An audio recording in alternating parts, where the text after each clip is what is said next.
first radio show dedicated to people living with HIV, their friends and family, on Real Talk 100 Radio. We are very excited to have all of our listeners join us. Again, we have Michael Conteh joining us tonight. We are, as he normally is, on our weekly or monthly show that we talk about spiritual things and how we can overcome certain obstacles. Like we had talk about, what was our last show? What did we talk about last time?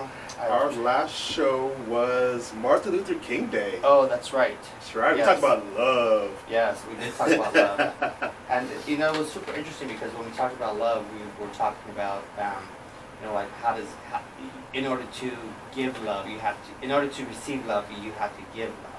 Yes. And yes, that's reciprocal. It's reciprocal. And so that was one of the main things that a lot of people weren't really, they're like, oh, I just want all the love without giving any of the love out. Mm-hmm. And so it's really important, you know, when we talk about it, like, and love doesn't, it's being kind. I think it's like, you don't have to say like, I love, it's not like a relationship type of love, but it's a putting out the vibe of, you know, like holding the door, or like, yeah, I mean, you know, just like being good to a friend, or like, you know, like you're having a good relationship with whoever, you know, your friends are, your family, like, yeah, impossible. It's a good, strong connection. Love is just connecting with another human being in a positive way. And, you know, the more people do that, the better off that they'll be.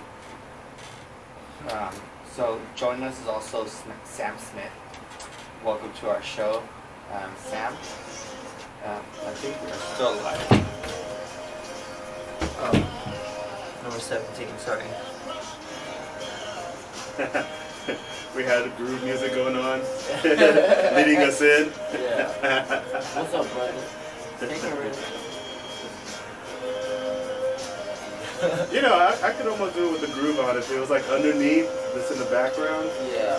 You know, but only. I need to find out. Only some strong R&B.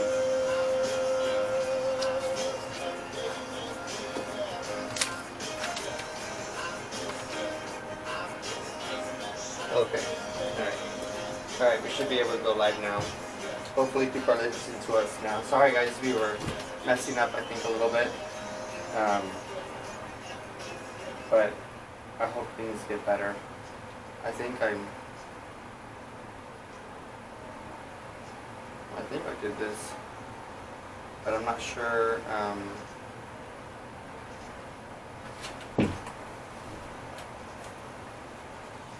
We can double check if on the Facebook comment if someone's can double check and see how we're doing. Okay. I am alive. All right, we're I alive. can feel the mic. Yes, yes. Okay, we are live. We are live now, guys. Sorry, technical difficulty. Sorry, we got a new mixer, and it's a new old mixer, and I kind of forgot that I forgot that we got this new mixer, so it's my fault. But hopefully, you guys are sticking with us. Thank you for joining POZ Impact. We are Houston's first radio show dedicated to people living with HIV, their friends and family, on Real Talk 100 Radio. We are super excited to be here with Michael and Sam. I don't know why I'm drawing a blank at the moment. I'm just trying to make sure that we are live and people can hear us. So if you guys can hear us, clap once. I'm just kidding. But yeah, we're really excited, and we're hoping to be able to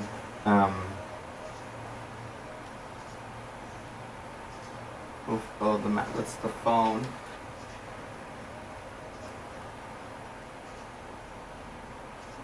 Sorry, I'm just trying to make sure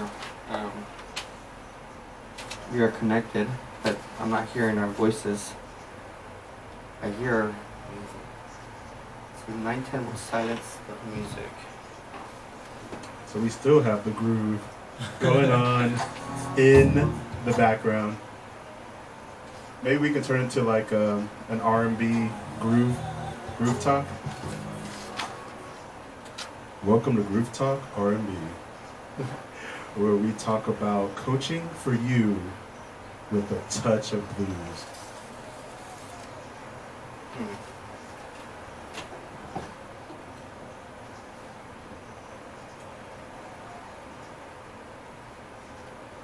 I'm not sure what's happening. We should be going live. Our mics are live. Our mics are hot. They're hot, but I'm not sure why. I'm not sure what is going on. But it's alright. I'll just put this on pause and we'll just talk and we'll just have it be on Facebook Live as well as we'll have this as well on YouTube. Okay, that's right. Facebook is still live. Yes. So guys on Facebook, good. if you guys are joining us, welcome. Sorry we had a little hiccup real quick, but we are back. We are better than ever, as always. All right, let's do it. Yeah, come on, Michael. So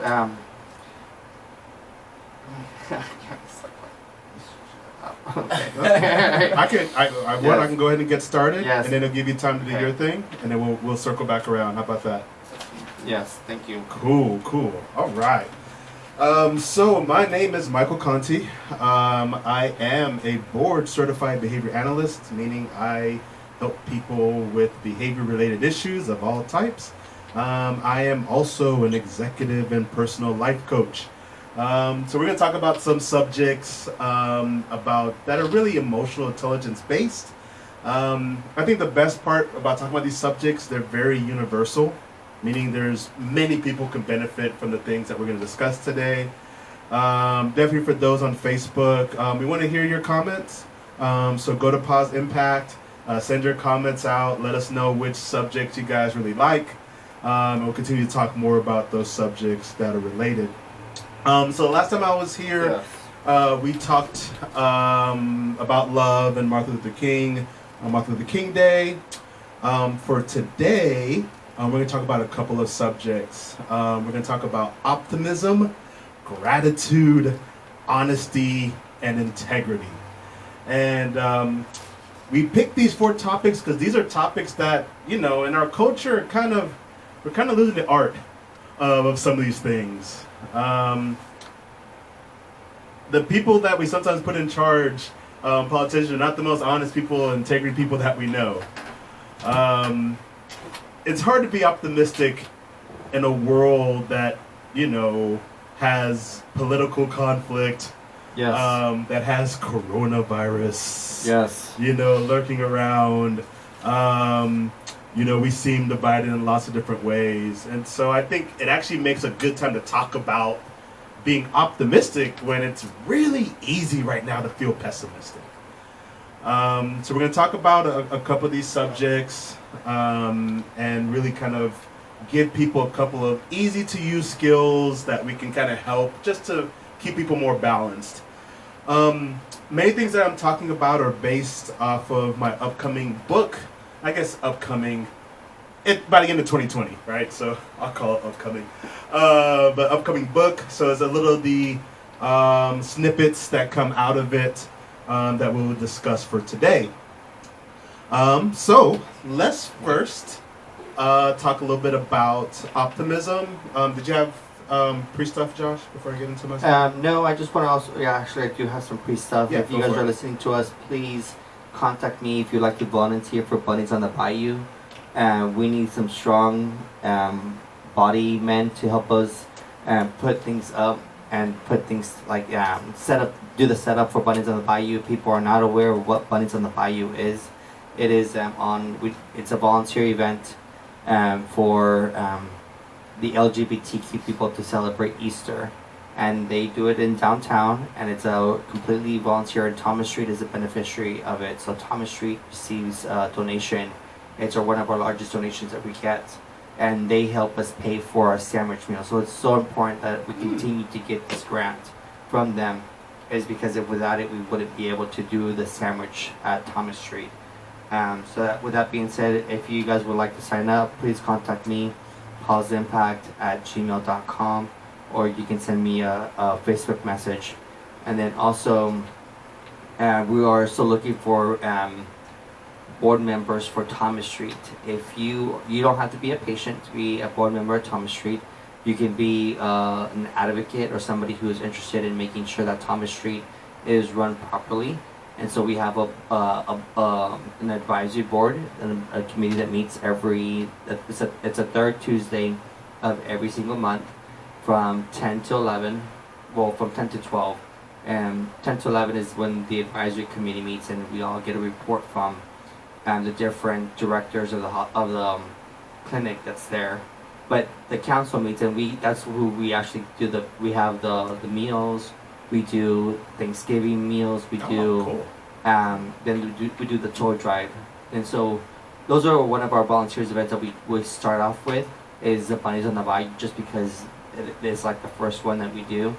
And it's, even though it's not our event, we do participate. And then AIDS Walk, our AIDS Walk, I think it's April 1st, it's coming up. Okay. So we also need volunteers for AIDS Walk Day. If you guys are interested, please let us know. And so I guess that's it. Well, let's just jump back into the show. Thank you, Michael, for covering for me real quick while we went live.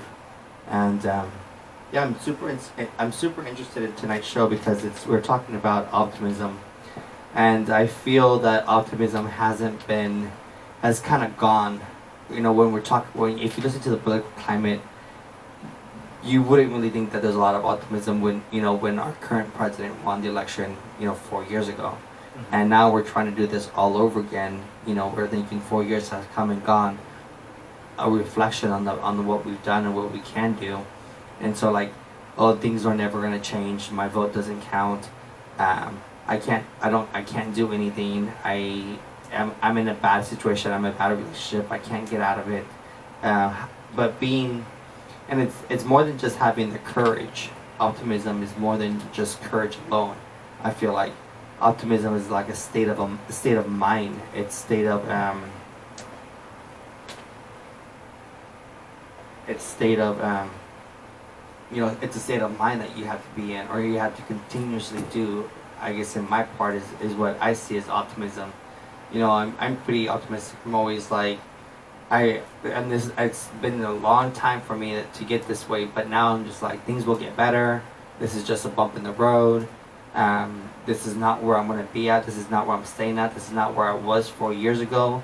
4 years ago, I just had, now I have a radio show. Now I have all this other stuff that's going on. So, life happens and unexpectedly and for the better. Like, I always knew I wanted to do a podcast, and this kind of just fell in my lap. And so, your visions and your things, but being optimistic, saying, okay, I will do this one day versus, no, I can't be a radio show host. I don't know what I'm doing.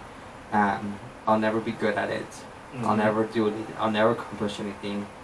So that's the pessimistic part of it, and I think a lot of people have more pessimistic than optimism in the world at the moment, and I think that's what my opinion is. I don't know, Sam, what do you think?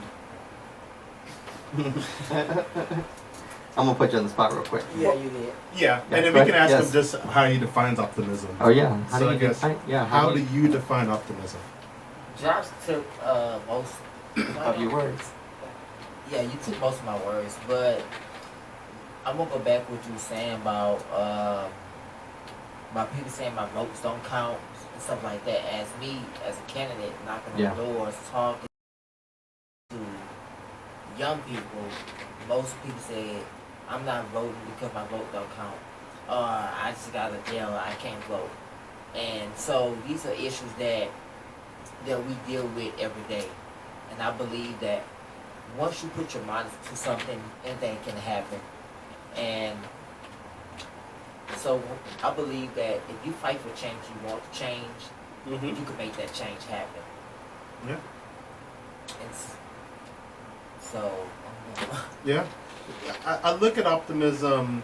So how I define optimism is believing things that are hard are not as hard as you make them out to be. Right? Life is already challenging. So we do know life is going to be a struggle. But I think an optimist looks at that as a potential challenge that it just needs to overcome. And before I even get all the way into optimism, it is perfectly fine if you are a pessimist. So this is not a, hey, the world's great, let's all hold hands and sing. It's not what I aim to do when it comes to this. I think it's really balancing your pessimism with your optimism. If you're spending all your time just being pessimistic, my vote don't count, I can't make a difference, that's just you're more likely, it's not going to help you to move forward, and more likely it's not going to help you accomplish group goals. You know, when you think of optimism, there's a personal optimism of you, but it's really optimism about your fellow man. Right. You know, are we as a community, are we working together towards common goals? Right. Because if you don't feel the people in your community are working towards a goal, then no one does it. And it could become a self-fulfilling prophecy. See, I told you we don't make this community better, but no one's doing anything about it. Right. So, you know, so the opposite, I think pessimism, the definition of pessimism is things, you think things are harder than they really are. So you take something that may be a hill of a challenge and you turn it into Mount Everest. You're like, oh, this is the hardest thing I've ever been through. One of the things I always think about, so go back, if you're a little bit older, you know, go back to high school. And you remember some of the drama that, you know, you have in high school and some of the angst. And then, you know, you move to college or you get a little older and you realize, you know, high school was hard, but man, these years are so much harder, the college years. Yeah. Man, I would take those high school drama any day of the week. And then what happens? You graduate from college or you join the workforce. And you're like, man, and you're in the real world. You be like, man, I wish I was still in high school. Yeah. You're like, man, this is hard. College. Or just get out of the workforce, man, I would take that drama any day of the week. Then you start to have kids. Then you start to move up. So the human existence, there is no like plateau of, I've made it, it's going to be easy, you know, I've gone easy street. It's just a life of continued struggle as you grow as a human. So I think your mindset, your optimism is what helps you get through these things and not just give up. You know, if you're in your 20s and you're already giving up, you might have 80 years left of your life that you have to live. And if you already kind of jumped out of the race, that's a long time sitting on the sidelines. So I think when I talk about these subjects, it's really to think about why it's important. It's not important just to make you feel good. It's important to help you in your life path. And so that's what I feel with optimism. And so in my previous life, I used to run a company. We had 100 employees, and so I've done a lot of training. I've had close to 600 employees throughout my time. I've probably done over 1,000. I've done at least over 1,000 interviews. I've seen a lot of people develop. And when I started to write the book and get this subject, I looked back at my experience and what I saw, and I'm a behavior analyst, so I like to do with data. So I don't have explicit data, but I have, you know, my observational data. That when people came, we used to hire them in batches. We used to hire like 10 people at a time. And I found it interesting. So what we did therapy-wise, staff worked with special needs children, which is very rewarding, but it's very challenging. These are kids, you know, that are displayed lots of different behaviors.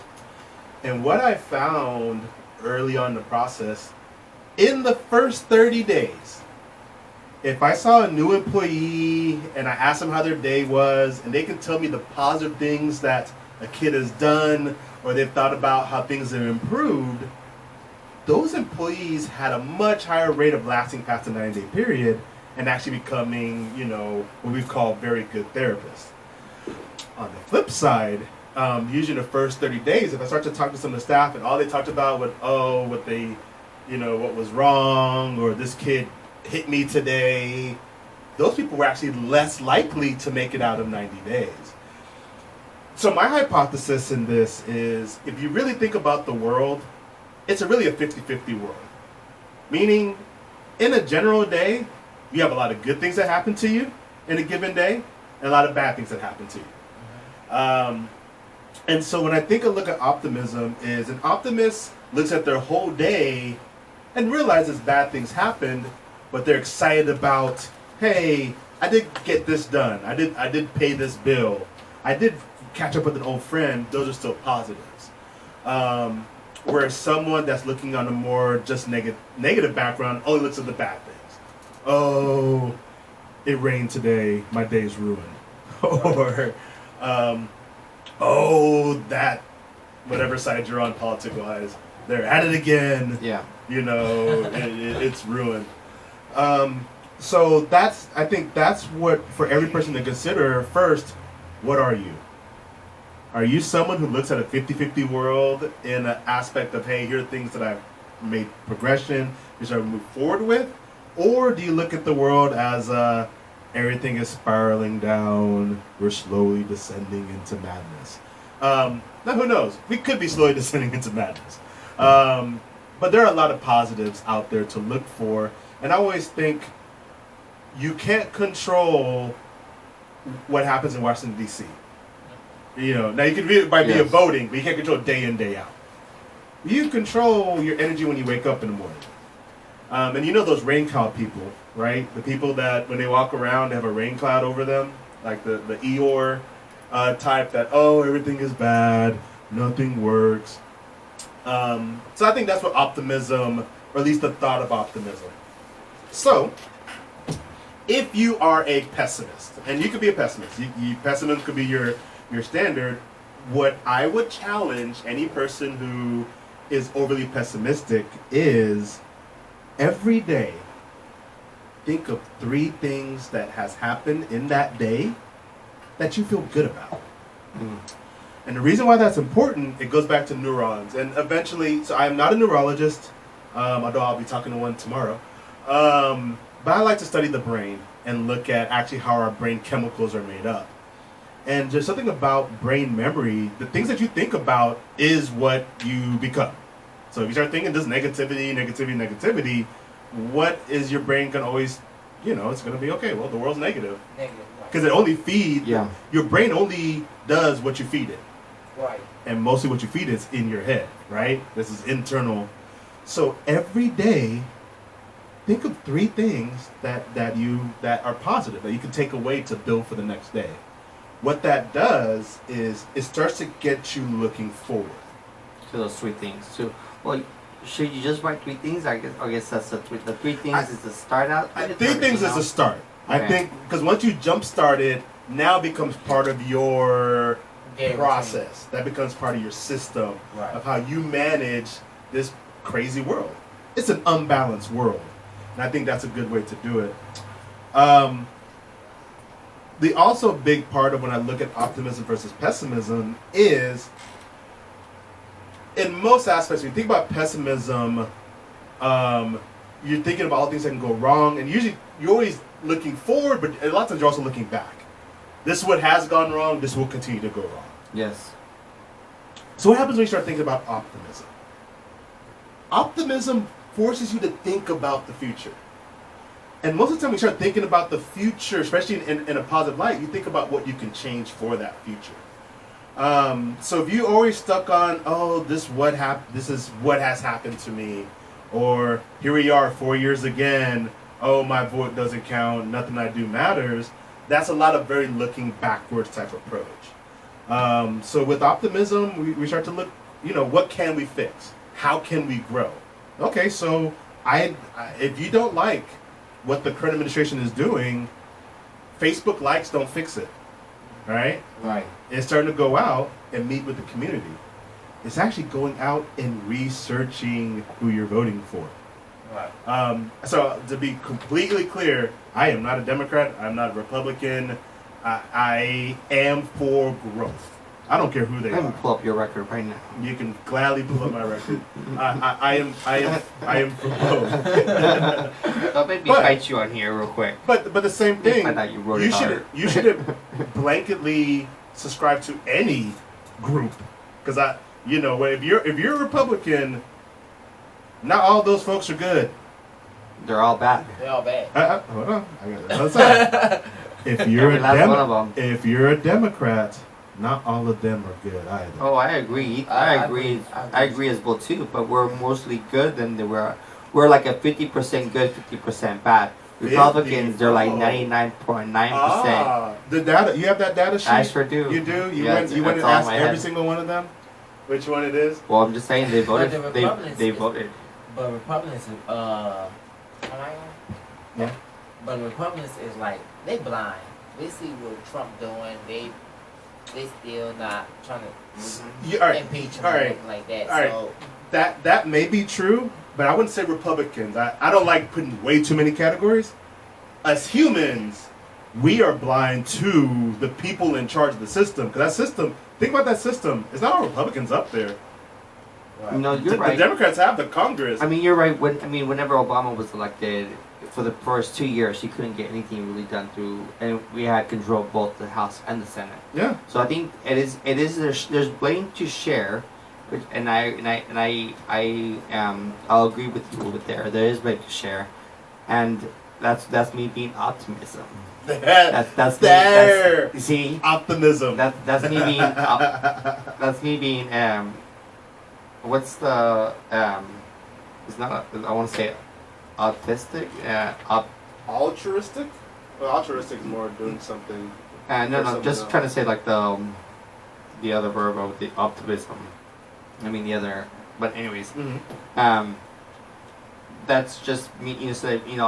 That's me working on saying, okay, yes, I do believe that there's more good people, and the way that some people vote doesn't really necessarily reflect the way that they're inside, and I understand that, but at the same time, when we're talking about politics, it gets very heated very quickly, and I've learned to try to like back away from it a little bit, but it's too hard sometimes. Like, you're clearly in the wrong.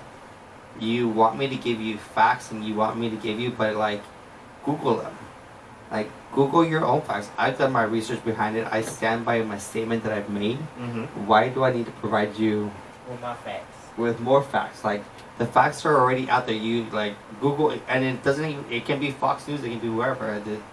But what I read is that like somebody created a Facebook page that was like more geared toward Republicans, and he was saying he was questioning his own views because of the feeds that he was just seeing constantly. Like, he was only seeing like one side feed, and it was just very specifically edited to make Trump look good. And so he's like, oh man, is he actually doing this stuff? Like, oh, like this is stuff that sounds, but in reality, that is not the case. So there's echo chamber, and that's where we're in a dangerous part of society right now. Meaning, you don't have to leave your group of people to get a message.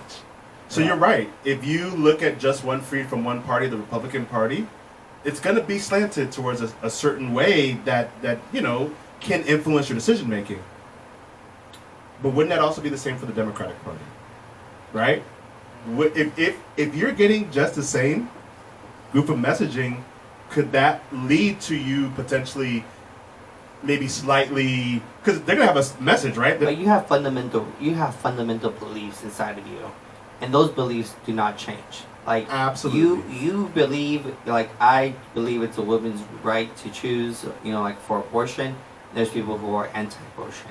Like, there's people who are like but those are just fundamental beliefs. So how do you be optimistic about things when they're like, it's the fundamental belief that you have is wrong? Like, how do I change? So the simplest thing with beliefs are humans are allowed to have a belief, and you have to recognize, because you want them to listen to your belief, correct? You want them to listen what you have that you have. Way. Well, you're not always right on everything. No, that's true. So, and none of us are. But I'm more right than wrong. So I always think you want to at least, it's all about connection. You want to be able to connect to another person to really figure out what they believe and why they believe it.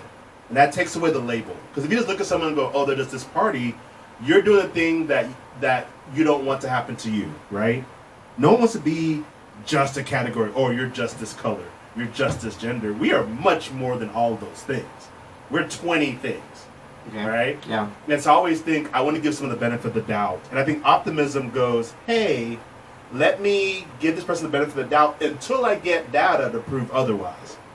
Versus saying, everyone who's not me sucks, and until they prove to me that they're worthy, I'm going to treat them like thoughts. Yeah. So how does that make society better? When you're out in public and just now, I mean, I'm not talking about Facebook chat rooms and all that. That's a whole different, and that's you won't find me on those places. That's just an exercise in futility. But that's what optimism is. It's just saying, you know what? Let me just talk to this person. So I'll give you an example. We're here in Texas, and I love Texas. I love Houston, and we're out. I like to go to like Renaissance type festivals and go out and dress up and kind of, do that type of thing. I love watching behavior, and so in there, we're hanging out with people that are from small little towns in Texas. So I can look at it two ways. So if I mention a small, I'm a big black man. If I mention this little small town in Texas, we know the general voting. We kind of know the breakdown of race and religion. So I go hang out, and also the guy approaches, and we have one of the best conversations about sports for 15 minutes. And in the process, we figure out he's from this small town. I don't remember the name of the town, but it was almost like a town like Viter. Like it wasn't like, it was a town that you blink and you pass over it. Yeah. So what if I go off and I make an assumption of who that man is, right? Because I can make an assumption off that man, but I would have been completely wrong. So that's what goes back. The stuff that you hear, you can't just take it as, oh, all these people are this, this, and this. He was one of the nicest men I met at that place. And I don't know what his political affiliation was. Yeah. But that's what's optimism. It gives someone the benefit of the doubt. And I think that's, in our society, is what we don't have. We go into the, oh, don't get close to me. Oh, are you trying to do this? And you realize that's another human being put on this earth. I'm a Christian. Put on God's earth. That's what's still one of God's children. And they may be wrong. They may have issues, but that does not stop the fact it is my job to be of help.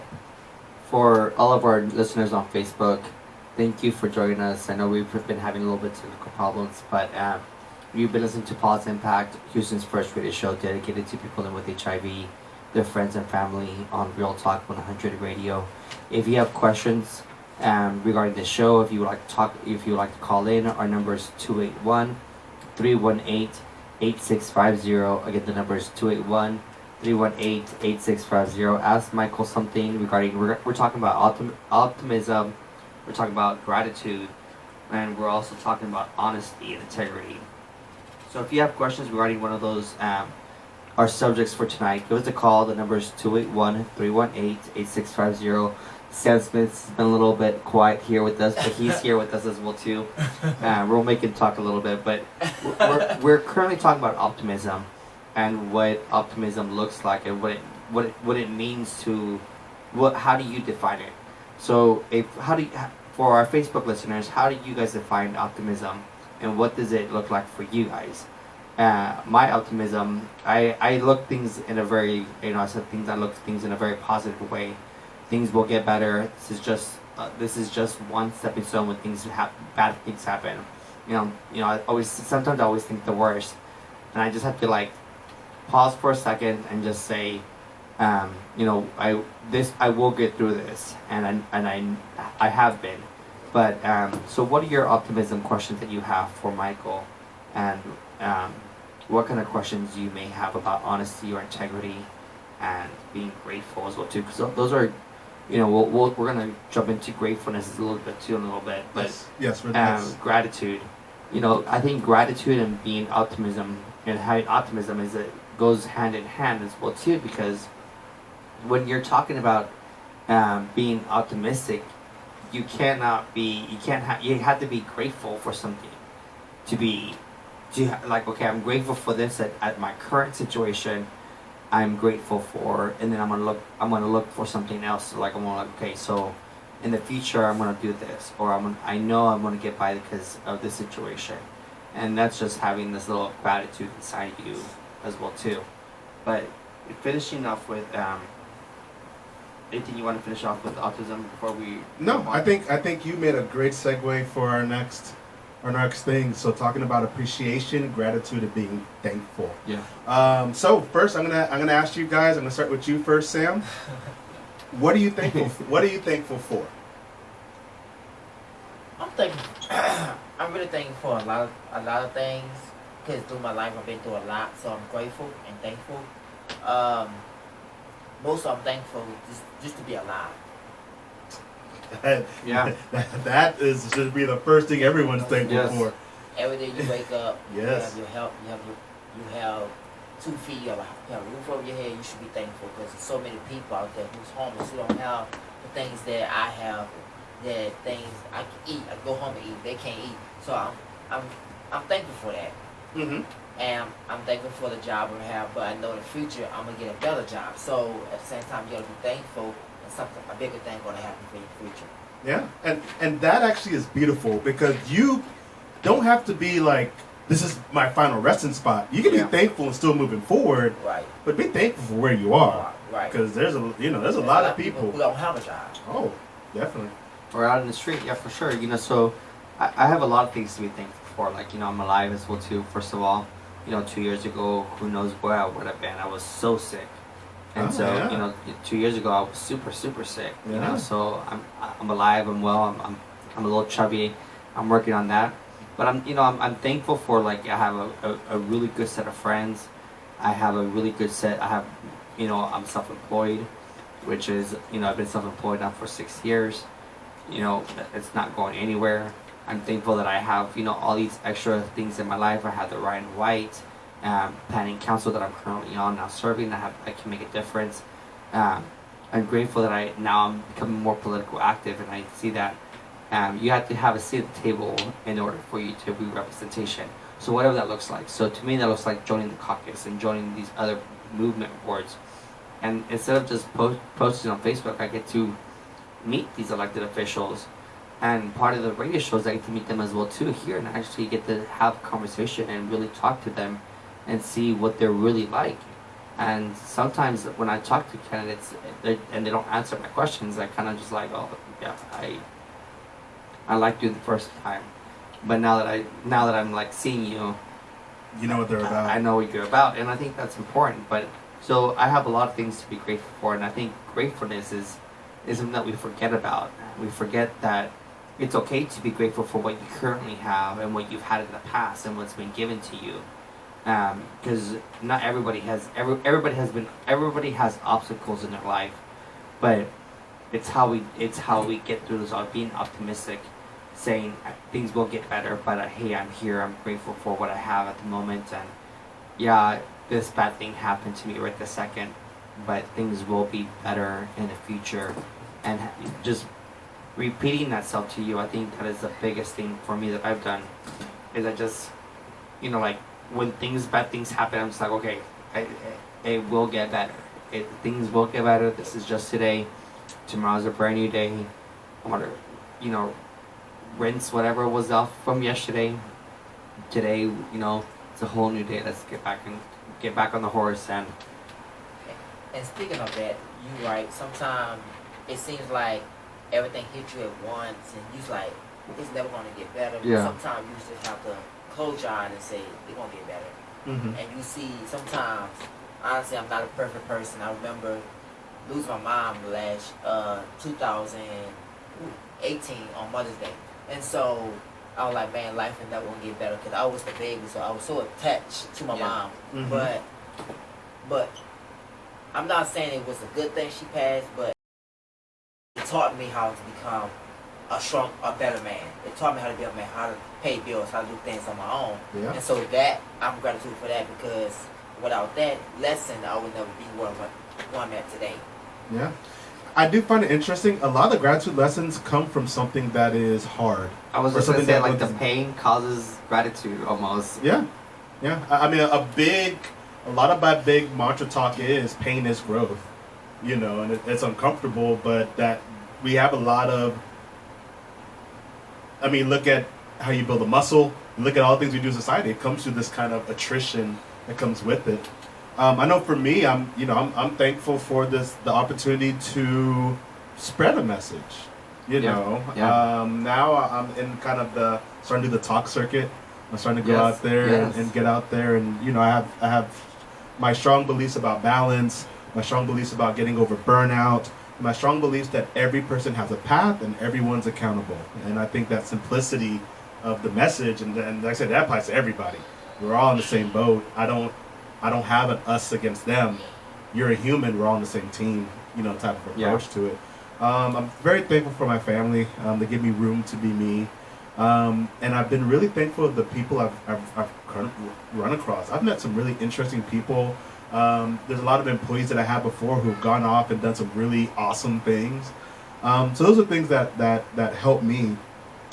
So when I go back to gratitude, I think gratitude is reminding yourself on where you've come from. Yeah. And I think that's where people get stuck and forget, oh, I know right now may not be great. I know I have things to strive for, but man, look how far I have come. Yeah. And that's where every day, and gratitude is reminding yourself of that. And it sounds really weird, but the things you guys talked about, when's the last time you actually thought about being thankful for that? When's the last time you actually... I think every day. Every day. So you man, you do? This is religious for me. Okay, I every day that I talk to somebody one of my friends who is working this 9-to-5 job or who's working for somebody else, I just pray to God. I'm like, thank you for I am self-employed. Thank you for allowing my business to succeed. Mm-hmm. Every day I really reinforce it. I should be really thankful for all my other things. Mm-hmm. But that is, if one thing I'm going to be thankful for every day is that I'm employed and I'm self-employed. I make my own hours. Fair enough. And so those are one of the things that I stress out to myself. Like, hey, 6 years ago, I could have never imagined owning a business, Mm-hmm. much less 4. And being on my own, I thought I was always going to be able to work for somebody. Yeah. Clocking in, clocking out, having a horrible boss, having a boss that doesn't like you. Boss. And you never, once someone tells you this, someone tells you that. Just an example, my cousin worked for a company for 6 years. I think she was working for them for 6 years. When I started mine, she started working for this company. He cut down her pay. After 6 years of working, he cut down her pay like 70%. Going the wrong way, yeah. How do you cut somebody's pay? What do you do? But you need a job, and so you're like, well, something's better than nothing, and you're still doing all the work for 30%. For 30% versus 100%. So that one is harder for optimism. That one probably goes maybe jump. Optimistic, glad you got the job, and then ready to go find another one. Yeah. Yeah. Because speaking of that, I'm in the. But speaking of that, I'm in the same situation where you were just speaking about, because it's like you working all these hours, and then they tell you they have to cut your pay because you work too much. You work too much, they cut your hours, or they say the business not getting where they need to go. Which happens. I used to be a business owner. I've been on the other side of this, but yes, I definitely understand. It gets tough. So now you out there, you're still trying to work, and also you still trying to apply for other jobs too. And so it's hard, and sometimes you just have to keep gratitude. You got to keep moving forward. You gotta get through the tunnel. Yeah. Now that light at the end of the tunnel might be a train, but you gotta get through that dark part of the tunnel. Let's take the Me Too movement. Let's talk about LGBT community. Is it okay to be thankful on where those and let's add minorities. Let's just throw them all in the bucket. Minorities. Is it okay to be thankful on where we are right now in our place in society? I mean, for sure. So we have a gay president running for we have a gay candidate who's running for president. He's been doing very well. He is not my candidate of choice, but I have to give props where props is due. Okay. I just say, okay, yes, you're a gay American, which I never thought would be possible, and he basically won Iowa, or very close to winning Iowa. Until performing at this point pretty well. Yeah. He's done pretty well. So we'll see what he does in New Hampshire. So I'm grateful for where we've been. I'm glad that we have our current rights, like we have all these other rights that we have. Like now we have marriage equality, and the sodomy law was passed down. Like I just read that book of the Texas Lawrence versus Texas, and how it started here in Harris County, and it was a part of the Harris County group that fought for it, and that's how we won, and that's how we all got our rights. But I was thinking, man, that was like 50 years ago that we're trying to. We didn't even think that would be possible. Yeah. To get married, much less be happy. Yes, we have a lot of crimes against us, and people still pick on us, but it's nowhere near as bad. There's people, officers are not raiding our clubs anymore. Yep. They're not raiding. They're not going in your homes, or officers have to be polite to you. They have to acknowledge you. They can't treat you differently. But that's where I'm grateful for. But then I'm thinking, okay, we need to still do better. Like we still do a lot better. We're like stuck in this place where we're content of what we have, and they're like slowly taking away. We're like, I think we could have advanced, and then we've kind of we've digressed and in our rights a little bit. I feel like, especially with the cake. Well, I mean, some steps might go sideways, but here's the thing about humanity: change is slow. And so for all the people that go, oh, well, we just have to vote once, and now all the change is going to happen, and everything I want's going to be fixed. That's not how humanity works. Change takes time. Change takes time past your lifetime. Yeah. Yes. And that's the thing. We're fragile creatures. So we Very want fragile. everything to happen Immediately. instantaneously. And you can't lose 80 pounds in a week. I'm gonna try. I'm Well, trying my best today. Man. I have 2 weeks to lose 80 pounds. You gotta lose some arms and legs. You got to make some adjustments, lifestyle adjustments. And the reason why I brought those up, I brought women, LGBT, and minorities, is we actually came up on the anniversary, I think, last couple of days. 100 years ago was when women were first allowed to vote. Yeah. Wow. 100. There are people alive that when they were born, They weren't able to vote. women couldn't vote. So we still have a Me Too issue. We still need to get better at standardizing pay. We need to do those things, but you can't ignore the change. There are more women in Congress Than before. than ever. Yeah. There are more women CEOs. As a minority in 1950, how are you going to run a business? How are you going to be an entrepreneur in 1950? You're going to be incarcerated. How they're going to burn your stuff down. How you weren't even get good education. Yeah. Throughout the process. And so Brown versus.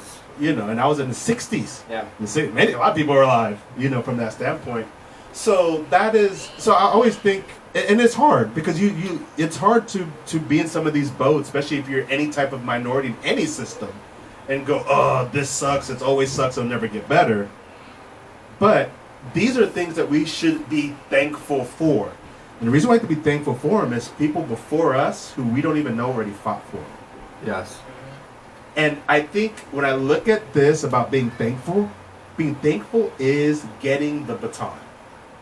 So 200 years ago, Yes. Yeah. 100 years ago, there were people you didn't know who were fighting for the rights you have right now. Yes. And it's my responsibility now that we're the living people. It is our responsibility to take that baton And pass it around. and run as fast as possible the other way, and then hand off the baton to someone else. You like Bernie 2020? That's a salute to the bishops right there. I don't do politics, so that's Josh's. I vote for Thanos. If you would ask me who I'm voting for 2020, I'm voting for Thanos. Yang gang. Do Yang gang. I want $1,000. Yeah. But I think that's why being thankful is helpful. And you look at that as saying, I have things I can actually be thankful about and still be motivated to keep working forward towards fixing the goal. Where I see a lot of people that are a minority of any type, and they're very quick to be, oh, everyone's out to get us. And that does not move the baton forward. So when I think of being thankful or showing appreciation, yes, just appreciate being alive and thoughts. But now the second part of that, and I really think most of the things that we talk about, how we talk about it. First, you have to do it to yourself. So I think the last time we also talked about forgiveness. You have to go forgive yourself before you can forgive other people. Right? You have to love yourself before you can actually go out and properly love other people. So it's pretty much all these subjects will have the same type of process. So first you have to appreciate just what's happening to your life. Now the second step is appreciating the people in your life. You know, think of the mentors that you had when you were a little minnow and you couldn't protect yourself. Think of the people who protected you. Right. Think of the friends who gave you the right advice that allowed you to become self-sufficient and become an entrepreneur. Yes. When's the last time that you actually thought of those people? Well, I just had dinner with them a couple of days ago, but yes, I completely forgot that those were the people who were pushing me. That I can start my own business. Hey, a friend, I'll hire you as my pet sitter. Even though I don't need one, but I don't have a dog. I just got to build up my clientele, and those are the friends that you need to like. That 6 years ago, I just don't even think about them no more because that was then. This is now. Right. But I am grateful that they did give me this opportunity. And when I was first starting out, they had that confidence. They believed in me for a while, but I do like this. I'm gonna jump a little bit, but I do like this. We're gonna be running out of time before we know it. Yeah. 60 seconds. Think positive of somebody who has helped you along the way. If you don't have somebody who comes to mind, then it's time to find somebody that you admire or a good organization. And I thought that was just so powerful because I'm very I do think I'm grateful, and I just say I'm grateful a lot, and I'm like, but I don't really think of anybody specifically that has kind of helped me, and that's important to keep you kind of grounded a little bit as well too. Yes. So I encourage everyone, and you can go back as far as you can go back to your second grade teacher if you'd like. How would you feel if all of a sudden someone sent you an email and said, "Hey, what you did for me 5 years ago changed my life, and I am thankful for what you did for me"? How would that make you guys feel? What if they had the opposite? Like, what if they had you were like, 5 years ago you you messed up my life, and I want to get off my chest. Well, that goes back to the forgiveness. You can call someone 5 years, you're gonna say, "Hey, I forgive you," and I've moved on. Okay. So that was the last show. That's right. Okay. Yeah. So you can always forgive and move on. but how would that make you feel if you got something for 5 years ago that said that you really impacted someone? How would that make you guys feel? Yeah. How would you feel if someone if you got that email or you got that someone walked up to you that you helped? Matter of fact, I got that last week. Really? Honestly, before HIZ took over North Forest and in the school district or whatever, blah blah blah. I was teaching music band. Okay. And so I was at the grocery store, and some student, well, I would say some student over front, he like, "Was you the band director in Fort Worth?" I'm like, "Yeah." He like, "You really impacted me, I thank you. Now I'm working at Fiesta as a store manager." And so I kept pushing him hard. I was on him like A's and Q's, like he was my son, because I see the route he was going. Yeah. And I didn't want him to go that route. And so I was at Fiesta, and he stopped me, and he was like, "I really appreciate you. Thank you so much." Now I'm a store manager. So yeah, that brings joy to my heart, like I did what I need to do. So joy is one of the highest skills of emotion, right? Joy is something you can pack. 20 years from now, you'll think about that thought, and a smile will come on your face, right? So why don't we tell people who are doing a good job in society that they're doing a good job? So if you go up and tell your mentors, tell them how they impacted you. Tell them how they helped change your life. What does that do to that person? They're gonna keep doing it, right? Because now you literally have given joy to them. But most importantly, those people, most of the time they did it because they cared about you. So that's where, so not showing appreciation, it's just, the appreciation starts to reverberate, back and forth. And I always think, I would love if someone said that about me. Well, shoot, I need to go about and say about the people that are in my life.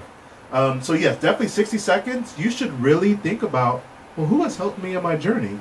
Now, some people have had a hard journey, Right.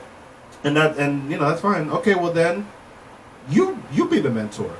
You go out and you get a couple people and you help them understand the process of what's going on, I think really helps, kind of move forward in life. And that showing that appreciation does come back to you.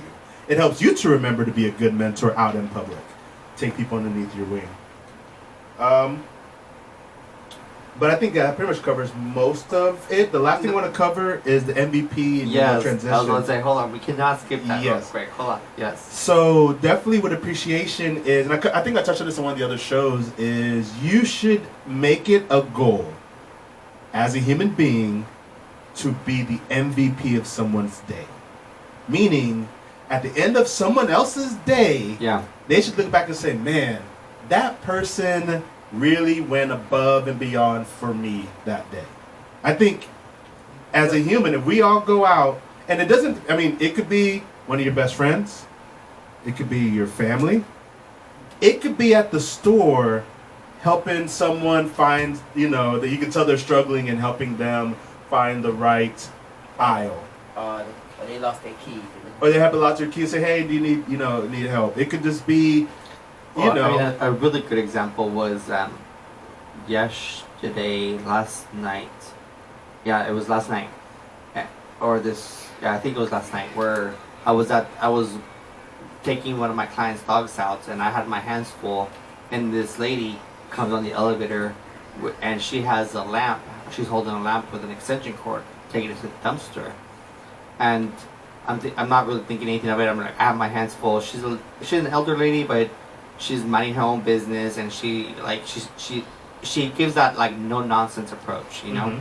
So like I smiled and I hey, just as a greet when she comes on the elevator, as a friendly, and when she gets off the elevator, this other gentleman walks up and he's like, ma'am, you need help carrying this lamp? And she's like, no, I got it. And he's like, no, let me help you. Where are you going with this lamp? She's like, oh, I'm taking it to the dumpster. And he's like, I'll take it for you. Don't worry about this stuff. I'll go ahead and take it. I was like, man, that is so nice. Like, you don't really see that anymore. People going about their way to helping somebody, a total stranger. I don't know. He lives in that building maybe, and he may or may not know her, maybe seen her in passing, but I was like, that really shocked me I was like, oh man, I should have done that. But but your hands are full, sometimes you can't do everything, but I always think you should always think of a way of how to be a helpful human, and I always go back to that same reciprocal thing. The more I do it, I would want them to do that for me, right? Yes. When I'm going through a door, man, please someone hold this door open for me. Right? Now sometimes it doesn't happen, I get that, but I look at things that tend to be bad cycles. So a lot of times, I know we people, bullies are bad, and bullies are bad, they're a triple thing, but we realize most bullies have been bullied. And so it's that thing of, if you are out in society, you're not helping people, you're shutting doors, you're always looking with a scrunched up face, you're not helping the positive society system go. Right? Now, if you're out there, just smile, and smile within your range. Be you. Don't fake it. But man, it's really nice when you go out and just have a pleasant 5 minutes with a bunch of strangers. You feel good about, hey, look, the world is all not going to descend into madness. I went out to a park. I just talked with these people with their dogs, and we smiled. We shared a couple of jokes and went on our way. You feel good. You're like, it's like a little bit of energy boost, without the coffee. So yeah, go be the MVP of someone's day. And if you haven't been MVP of someone's day in a while, that's something that's a you thing to work on. Yeah. Don't wait for people. Don't wait for things. You are to be the one to go out and start loving, start forgiving, start being thankful. And it's amazing when you start doing those things, it gives you more opportunities for those things to come back to you with what you like. So, thanks guys for listening. We're almost done with the show. We have about 30 minutes left of our show. Oh no, we have an hour left. We have an hour left of our show. Yes, sorry. For some reason I thought we ended at 9. I don't know what was happening. But we've been covering optimism. We've been covering gratitude. We're still going to cover honesty and integrity. So if you have questions, give us a call, 281-318-8650. The number is 281-318-8650. The the phone line has been kind of dead lately. I'm not sure what's going on with our viewers, but it's been a little bit dead. But give us a call. Tell us what you think about optimism, gratitude, honesty, and integrity. That's what we're going to cover. So our next subject is we're going to go into honesty, and these are some really good and honest questions, because how can you be grateful if you're not honest with yourself? How can you have optimism if you're not telling yourself things will get better? And so it all like links to each other in a way that we're not really thinking about it. But if we really think about being honest, and it drives me crazy when the little lies, just why not just tell me the fact, or just be like, sorry, I was busy, or whatever the case is. Don't invent this huge extravaganza that really does not matter about. But just being having your integrity behind yourself as well too. I think that's super important. Is your honesty and your integrity are your two main things, your two main qualities. And one of the things that I always strive is, like, when I say I'm going to do something, I try to do it. And that's one of my biggest things, is that now with Facebook, I click like going on everything, like going, even though I had no intention of going, I was like going, and either you realize. Why? Well, because I think maybe if I have the time and if I'm not really doing anything, I'm gonna put on my calendar, because I do want to attend. I have a good intention of attending because I do want to attend, but I know that I probably won't attend, but I'm still gonna click that I'm going, just because I thought it added to my calendar. I thought that was the only way to add it to my calendar, but now I found out you can add it anyways. Yeah. But anyways, somebody was like, "Oh man, it drives me crazy when people say that they're going to something." He had like 40 people say he was gonna attend something, and only like 4 people showed up. Yep. And so he was upset, and I was like, "Well, I do that all the time. I'm sorry." I'm part of that problem, that I just click on going, and then I have good intentions, but sometimes things come up, which happens to me a lot more than not. But good intentions don't help move. I know, but then he's like, just put you're interested. I was like, okay. But do you understand why that person felt that way? No, it was totally valid. Yeah. I completely understood his feelings behind it, and so that's what made me realize what I was doing, because I was part of that problem. So you're artificially inflating. What you're doing is, so when you're dishonest, you are purposely inflating false hope in another human being. So think how damaging that is. Honestly, I'm not about Josh, but honestly, campaign season is like a real trial for anyone who's running for office. You always busy. You're still trying to do this and do that with your campaign. You're trying to make time for your friend. You say, I'm gonna come chill with you, but but I made a promise to a friend, like, I promise I'm gonna come link up with you and go have lunch or whatever, blah. And then I texted him the night, I said I couldn't make it, I have something else to do. And then he's like, well, you just can't be honest with me. So that, like, see, like, I told him I'm gonna do this, but I didn't keep the word, so it's like, I'm dishonest now. So how do you deal with that kind of situation? Well, I mean, they have a right to get a little upset, right? Right. They have that right. And then you have to go back and rebuild, you have to continue to build that trust.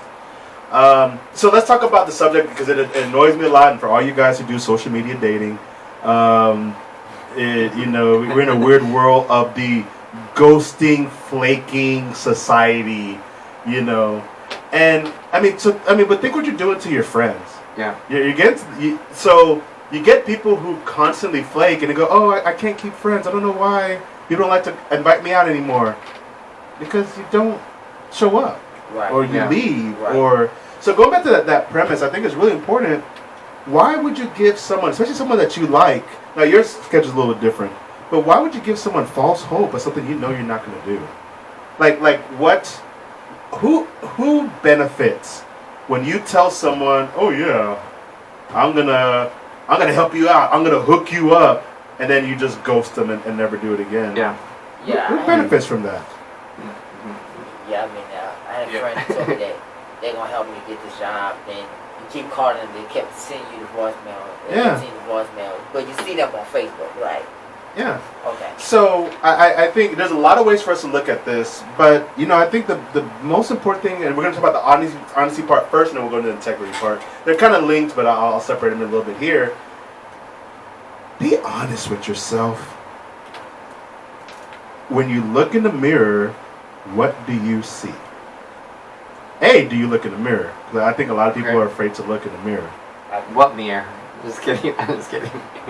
So so homework. I give out homework. So homework. I want you to go to your mirror. Look at yourself in the mirror for 60 seconds. Not looking at your parts. Look at you. Look in those eyes. What that simple thought is, who am I? What am I really? Because we spend so much time sometimes thinking, oh, I'm really this. Everyone knows who they really are, right? And in the truth, you're a mix of good and bad and everything in between. That's the honest truth. A lot of people have a way higher self-esteem of themselves than they should. A lot of people have a lot lower self-esteem than they really should. And I always think that the mirror won't lie to you. Yeah. Right? When you stare at it, it stares back. And I think that's to me one of the early signs of how much inside of you that you control. It goes back to that mean what you say. I'm going to do a little soapbox, a tiny one. People destroy their word value. So this is what I mean by word value. They keep talking about, oh, today's the worst day of my life. Yes. Nothing will ever get better. And then tomorrow is the worst day of my life. And not every day could be the worst day of your life. Yeah. Not everything is amazing. Yeah. So I think you need to know who you are. You need to know how you define things. So I really think you should know if you're a bitch. like you should really think, I got bitch tendencies. I really need to check that part. Maybe I am an a-hole at times. But I need to know that I am. Yeah. Right? Maybe I'm too nice. Yeah, I get that a lot. My brother always on my ass, always telling me, you too friendly, you too kind, you need to grow some balls, you need to be a bitch. I'm like, no. And that's not me, but sometimes you have to do that to set your boundaries. The people take your kindness for weakness. So you have to be you, but you have to be the best version of you. Still knows how to say no. The best version of you still knows how to have a tough conversation. Right. So I think you could be the nicest person in the world, but when someone crosses, and that's talking about integrity, when someone crosses your boundary, you got to check them. So I think that's the part that kind of goes with it. So yeah, I'm a big thing of meaning what you say. I'm a big thing of not flaking. So I have rules now, even when I do social, even if I'm going and trying to, because I'm dating right now. I even have rules. If I really am not interested in the girl, I have to text her and let her know, hey, I found someone.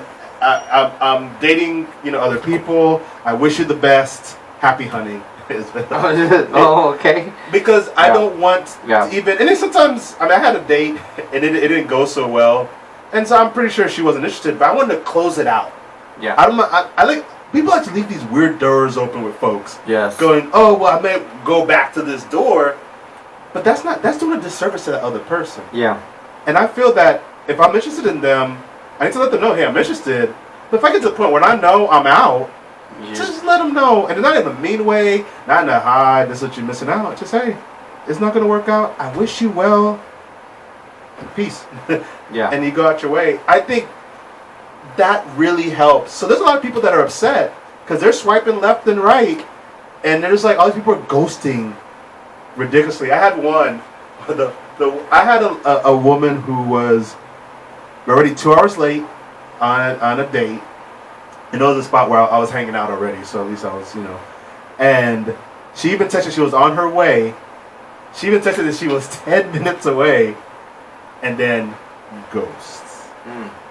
So at first I'm like, well, I think, is she dead? Like, car accident? Yeah. And of course, like 2 days later, something came up, and it was like, okay, well, 10 minutes before. we're done. Yeah, like, I can't trust you. So when you lie, it breaks trust. And we know how hard to build trust. So go to any website when you're trying a relationship where they say, I need trust. I need honesty and communication. It's like 90% of what people want. But no one's doing it. Or very few people are doing it. Right. So you have to build inside yourself your own morals. And so I'm going to talk about morals, and I'm going to talk about ethics a little bit. This is not my specialty, so I'll say that right off the bat, but I do want to cover it because I think it's important to make that distinction. I mean, that's what we were talking about earlier. We were talking about morals. I mean, you either have some or you don't, right? Everyone has them, and you can definitely change them. So my definition, well, actually, let's go to the definition. I love the definition. So how do you define morals? And then we'll go next. How do you define, not morality, just morals, your morals? I don't know. I mean, I guess I would have to say, like, I believe my convictions. I don't know. I mean, I guess I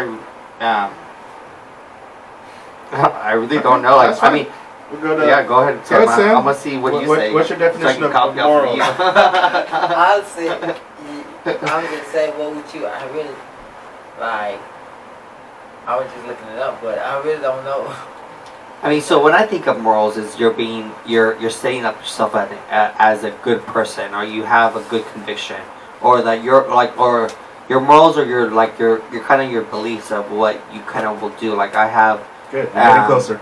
Like, so I'll just say, like, I believe that we should have equality. I believe that we should have Medicare for all, and those are just behind those morals is because I do require health insurance.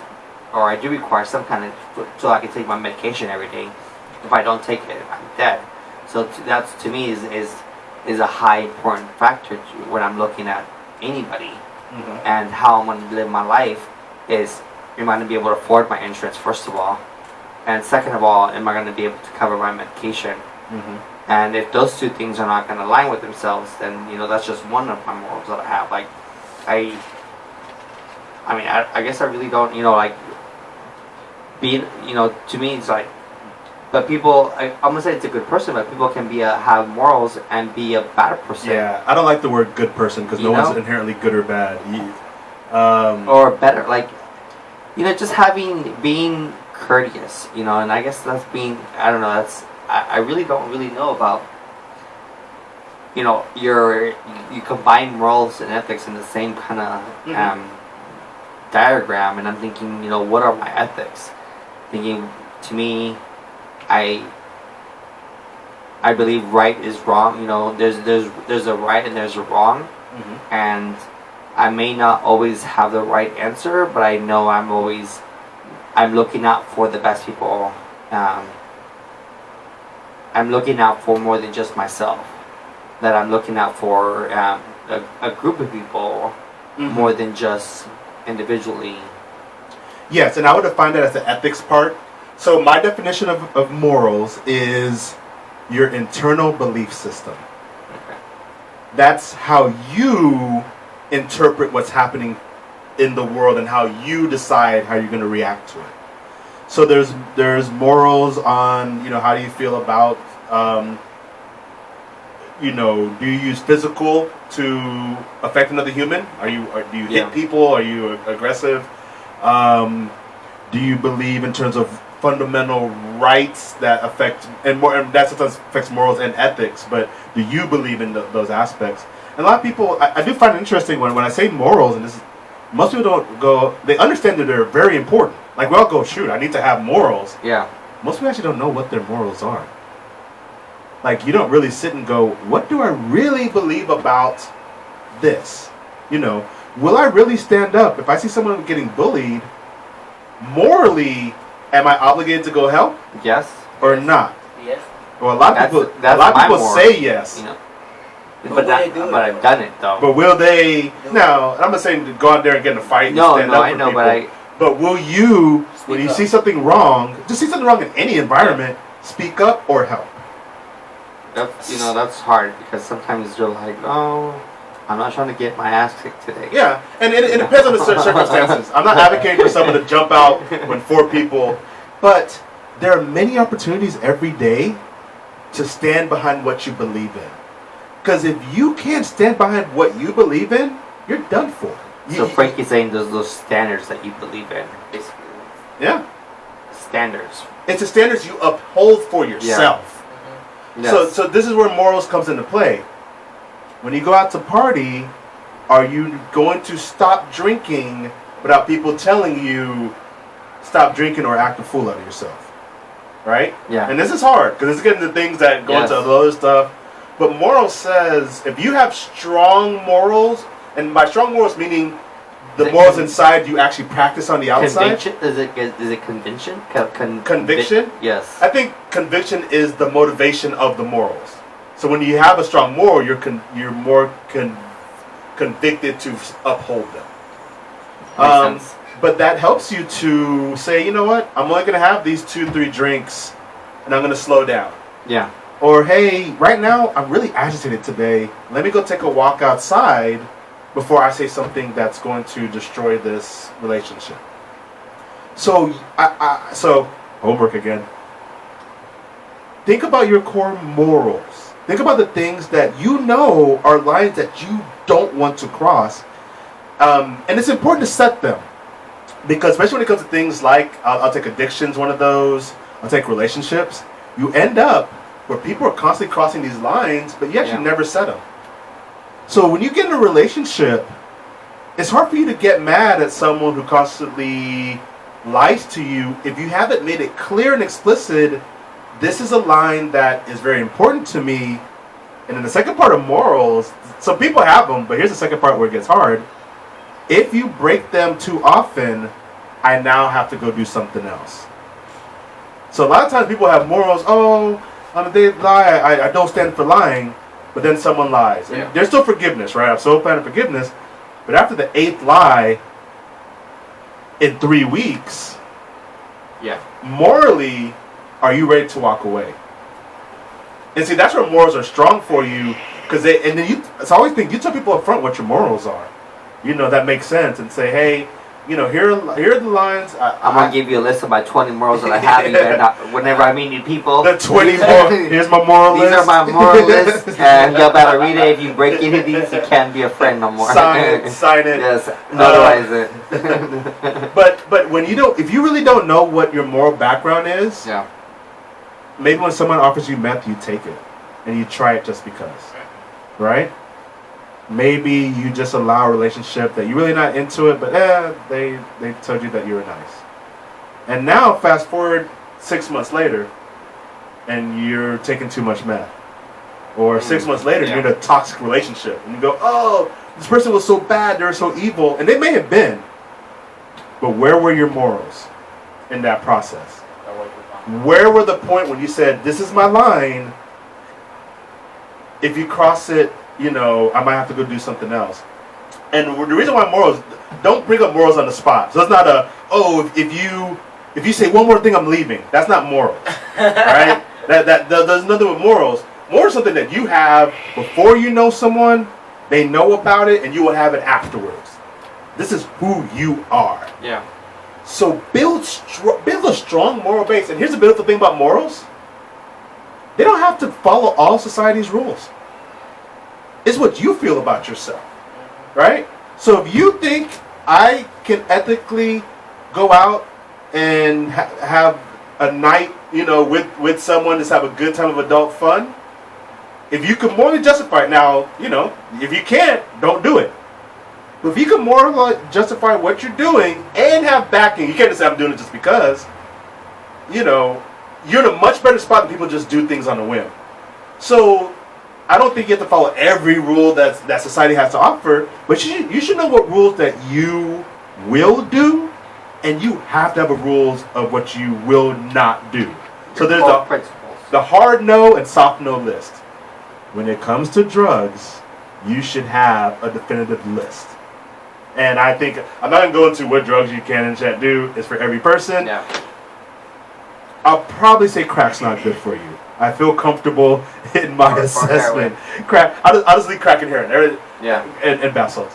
Like, and you should feel comfortable that if when you get approached, it's just a, thank you, no, moving forward. When someone asks you to give you that one drink, when you know that one more drink will put you over the top, your morality is going to save you that night. Because think if you have that extra drink that leads you to make a bad decision, and now you're in a bad relationship. See how morals kind of keeps you staying on that balance side? So morality is very important. But doesn't, I mean, so I'm just being devil's advocate here a little bit. But doesn't your morals kind of go out the window when you're all intoxicated? So I mean, that example, having more drink, if you're that convicted, because I do try to say, okay, well, one more drink, and that's it, and then next thing I know, I have like 30, and I'm like, I need an Uber. So, but how can you, or like my friends like shots, or whatever the case is, like, oh, you can have one more drink, or here, next round's on me. Okay, yeah, I can have one more, and then one more is the defendant, but I really shouldn't have. But how do you? Is that just because my conviction is not strong enough to say no? But I feel like when you're intoxicated, and it's different from when you're doing different types of drugs, but I feel like alcohol, your morality kind of goes out the window. Alcohol drowns morality. I feel like it does. It does, but I feel like it really drowns your emotions. As a human, you are responsible for your actions that you can control. Right. If you get to the point when you lose your morality, then you've already gone too far. You've already gone too far. So I go, okay, if I want to get throwed, I can still get throwed, but what are my cutoff points? I'm gonna Uber home. I know I'm not driving. I'm gonna make sure I can still be functional, right? I don't want to be slurring, because then I've lost my ability to keep my morality. So I protect it. You have to keep your morals. Morals are not something that you just can clock out and go, I'm just gonna leave them. Morals come with you 24/7. So I always want to put myself as best as I can, where I never get to that point where my morality is, because once your morality is compromised, you are subject to what the world can do to you. And sometimes it'll happen regardless, but that's what keeps that strong point. So with ethics, so going back to that example, morality is kind of your code. Ethics is kind of the code of society as agreed upon, or your ethics interacting with other people. And there's some other definitions. I'm defining it more this way for the distinction. So if your friends know that when you say no to a drink, it does mean no, that you're polite about it. You do it once or twice. The third time they stop asking. Yeah. Because they realize. And so I have a group of friends, and I even tell them, tonight, Michael's going to get a little tipsy. And so pretty much, and I'm going to still keep my limits, but I'm letting them know, if you offer that other drink, I'll take it tonight. But if I don't tell them that, and they offer, and I'll say, oh, no, not tonight, they already know now. They asked us once, and then the rest of the night, that builds a good bond. Because then it goes back to that internal honesty, and when they talk about integrity, they actually know I mean what I say. Yeah. They know I'm not going to change my mind 5 minutes. And sometimes you can change your mind every once in a while. They know when I said no, it's not a soft no. No actually meant no. So what are some soft no's? Soft nose is, if you want to go out and party. Okay. Yeah, if you want to. As long as you have a roadmap of what's going to happen afterwards. Like, so if you want to go to the after party, close at 2, and someone has the house party still going on, okay, that depends. It depends what I have going on tomorrow, how am I feeling. Those are soft. I will take those piece by piece. But if they're like, hey, we're going to the crack house at 2:45. In the morning, we're gonna do heroin. Come on down. We're doing heroin stands. Yeah. I'm gonna pass. I'm gonna pass on that. I'm not doing heroin stands tonight. I don't know if that's a thing. That should be a thing. Just stand them upside down when you shoot them. But I was like, is that a thing? Like, I've never heard of heroin stands Hashtag heroin we stance. just learned something new here with Michael.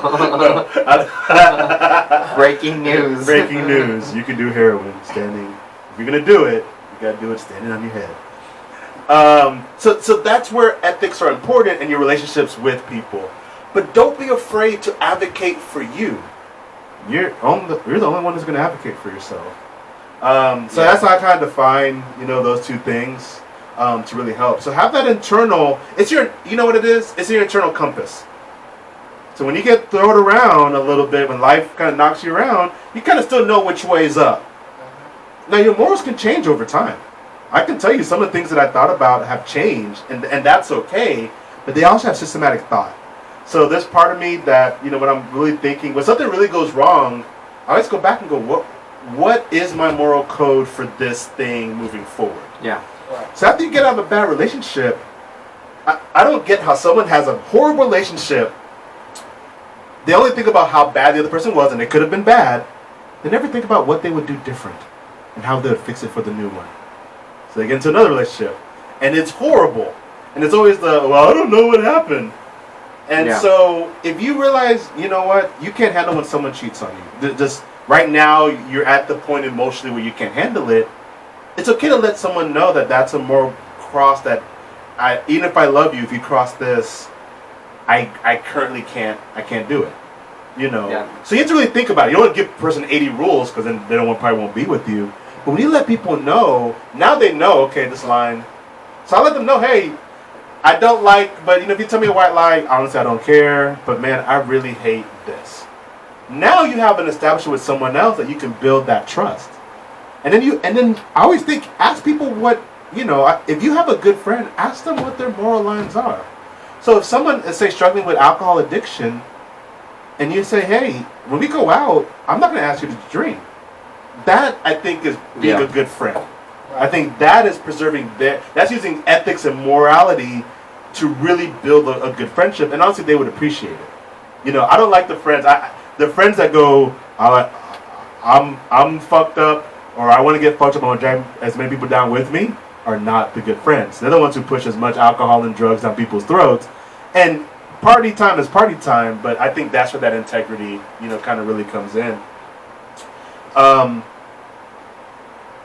And so, I think as I start to transition a little bit, and actually to double back just a little bit, going back to the mirrors, we talk about mirror homework that you have, and now this morality. Y'all listening, y'all have homework, y'all better be careful with that homework. You get some homework assignments.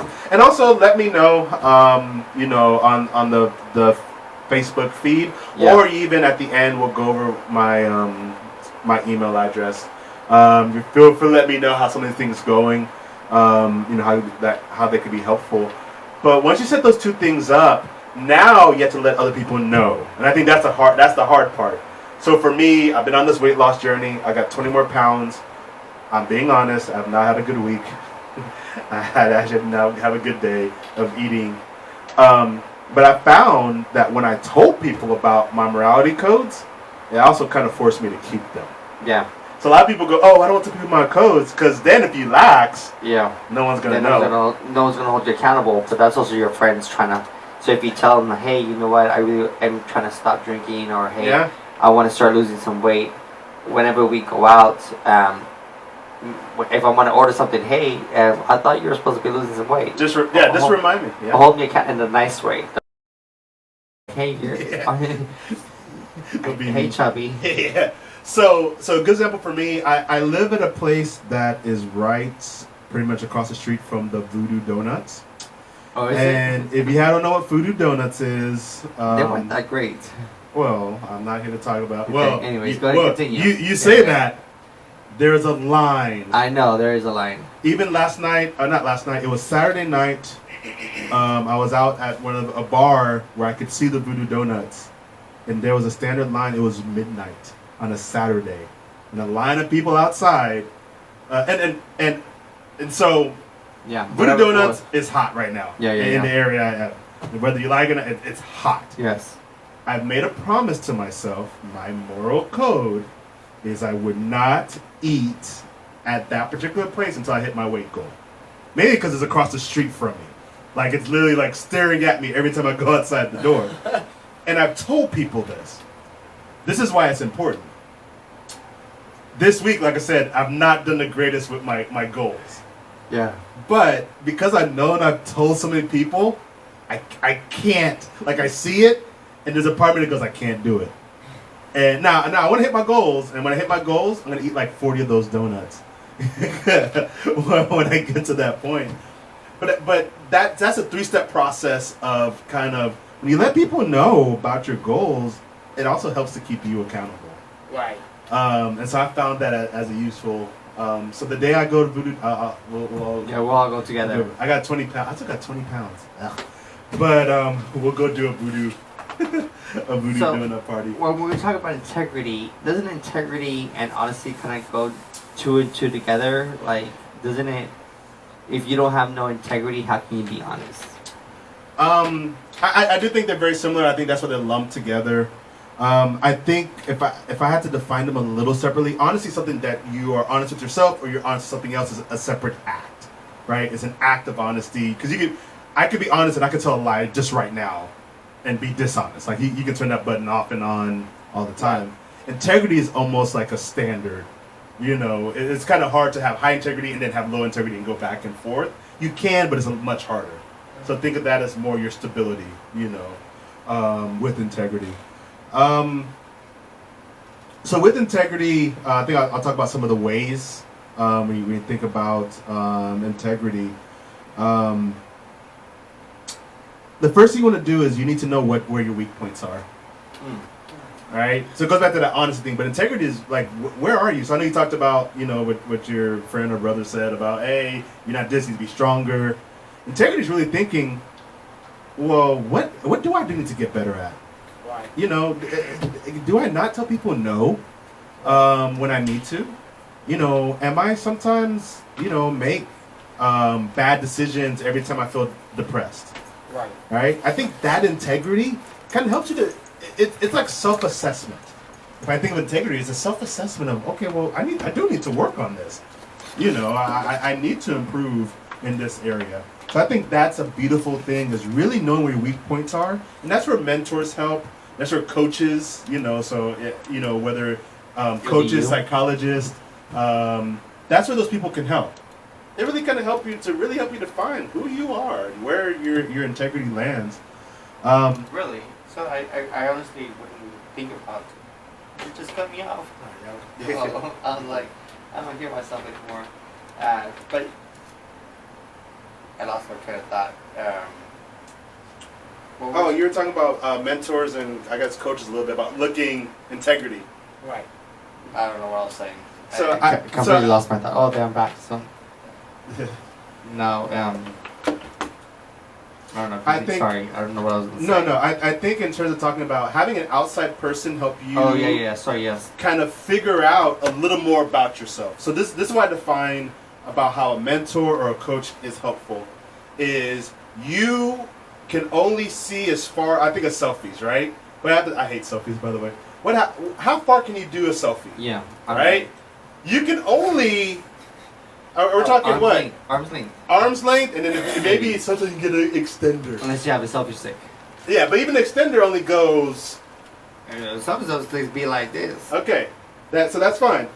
You know, at most you may get a selfie stick or a selfie, but you only can see so much. Yeah. Right. Yeah. When you get a mentor, you get a coach. They can see more.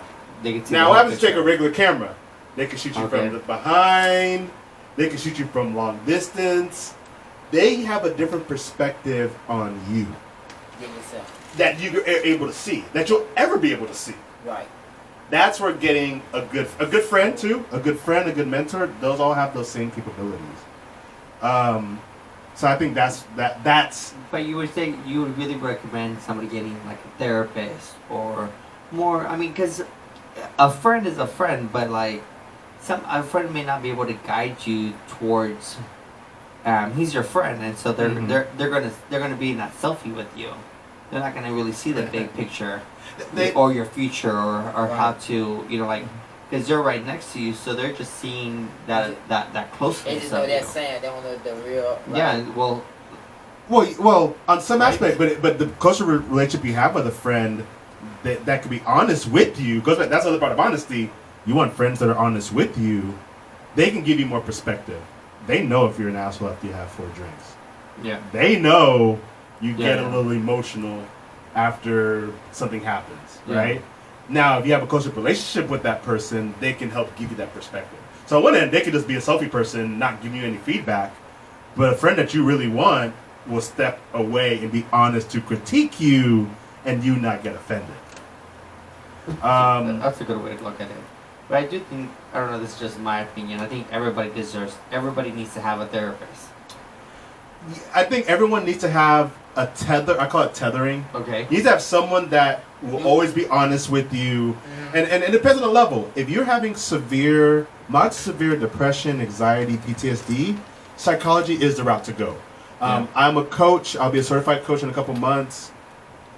But if you're struggling, go absolutely go get help. It's one of the best things I ever did, and I'm one of those stubborn guys who never wants to go get help. So I think those are very important. But you can also get a mentor. You can also get an outside coach, a good coach. Yeah. You can get a very good friend. There's multiple avenues, but absolutely, you should not be in your own echo chamber. You should be in an echo chamber, party. and especially an echo chamber with a little bit of diversity. Right? If everyone believes exactly what you believe and does it, it can be helpful, but you're not really getting a full perspective. I think a lot of people are getting an echo chamber. So I don't like the group of friends that always tell, oh, you're perfect. Nothing's ever wrong with you. It's just the world sucks. Yeah. And that, the world does suck. The world sucks, but you, the world sucks, but you still have to grow in this. So if the world is full of manure, you're just going to have to use it to, kind of grow and become, you can still spread your fruit. You can still grow up and be a big, strong tree.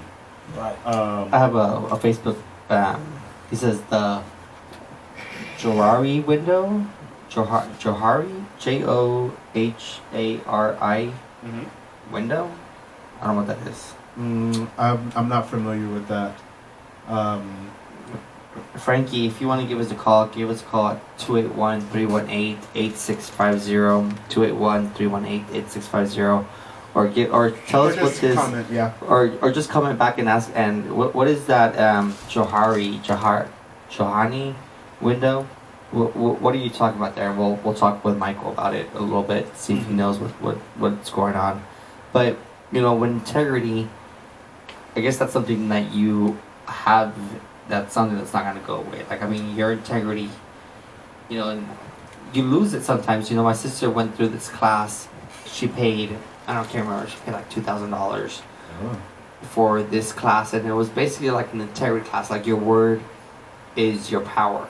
Yes. And, try to keep it. Like if you're going to say something, do it. Yes. She has this really bad habit of, and so do I admit, I'll say something and I don't always accomplish it. Just real quick, just saying, I'm gonna send you an email I'll send you an email shortly and I completely forget. Or whatever, or I'm gonna hang out with you and I'm like, oh, I forgot that I was supposed to be doing that stuff, or whatever the case is. But having that integrity, or that honesty behind it as well too, and making sure that, hey, I messed up, I'm sorry. I know I should have did that, but this is what happened. Even though that doesn't really sometimes happen, life happens, But that integrity, you should still have it 90% of the time at least, or it should always be your integrity, but your moral kind of. Integrity is the aspect of saying, you know what, sometimes this is not what I want, but this is how I'm going to keep working hard at this thing. So I'm going to turn it to work. Right, so pretty much, I think the recent data, at least 60% of people hate their jobs. Like, hate what they do every single day, and they use hate, not even like ambivalent. And there are plenty of jobs that are awful. There's plenty of jobs that are non-fulfilling. But this is where integrity comes into practice. You have to think simple math. If you work 40 hours a week, think how much time that you're spending at your job. 40 hours. Some of you just spend 50. Some of you 80. guys spend 60, even up to 80. Think you spend most of that time just hating it, right? So that's 8 to 10 hours a day. You get 24 hours a day. 8 hours you're asleep. Let's just say 8. 8 you're asleep. That's 1/3 already gone. Another third you're at work. So what? So theoretically, 2/3 of your day, if you don't hate your job, and you're not getting sleep, or you're getting sleep, already 2/3 of your brain already hates what it's doing.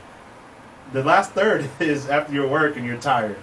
That's not a productive way to be a productive human being, right? So I encourage everyone, you should have integrity of what you do, even if you don't like doing it. So let's say you do have a job that's crap. What?